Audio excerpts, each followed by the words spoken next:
क्या कोई इंसान देवताओं का राजा बन सकता है? और अगर बन जाए तो क्या वो उस शक्ति को संभाल पाता है? ये कहानी है एक ऐसे राजा की जो स्वर्ग तक पहुंचा, लेकिन अपने ही अहंकार से गिर गया। जब इंद्र ने वृत्रासुर का वध किया तो उन पर ब्रह्म हत्या का पाप लगा। इस पाप से बचने के लिए वे स्वर्ग छोड़कर मानसरोवर में कमल की नाल के भीतर छिप गए।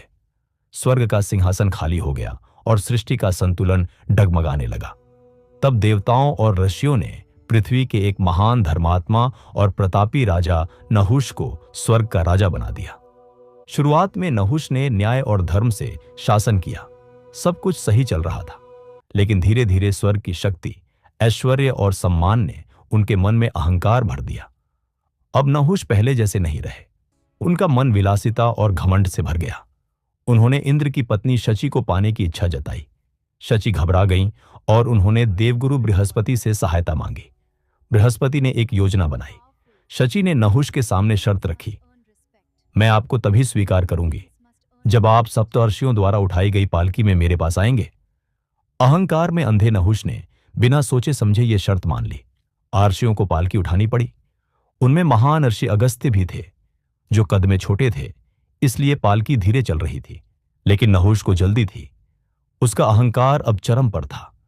क्रोध में आकर उसने अगस्त्य मुनि को पैर मारते हुए कहा, सर्प, सर्प। बस यही उसकी सबसे बड़ी गलती थी।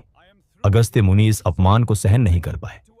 उन्होंने तुरंत श्राप दिया, तूने ऋषियों का अपमान किया है, इसलिए तू सर्प बनकर पृथ्वी पर गिर जाएगा। उसी क्षण नहुष की सारी शक्ति खत्म हो गई और वह स्वर्ग से गिरकर एक विशाल अजगर बन गया। हजारों वर्षों तक वह अपने कर्मों का फल भोगता रहा, पछताता रहा और अपनी गलती को समझता रहा। द्वापर युग में जब युधिष्ठिर अपने भाइयों के साथ वनवास में थे, तब नहुष ने अजगर के रूप में भीम को पकड़ लिया। लेकिन जब युधिष्ठिर वहां पहुंचे तो उन्होंने नहुष के कठिन प्रश्नों के उत्तर दिए। उनके ज्ञान और धर्म से प्रभावित होकर नहुष को श्राप से मुक्ति मिल गई और वह फिर से स्वर्ग लौट गया। ये कहानी हमें सिखाती है, ऊंचाई तक पहुंचना मुश्किल नहीं है, लेकिन वहां टिके रहना सबसे कठिन है, क्योंकि अहंकार हर महान इंसान को गिरा सकता है। Like and subscribe.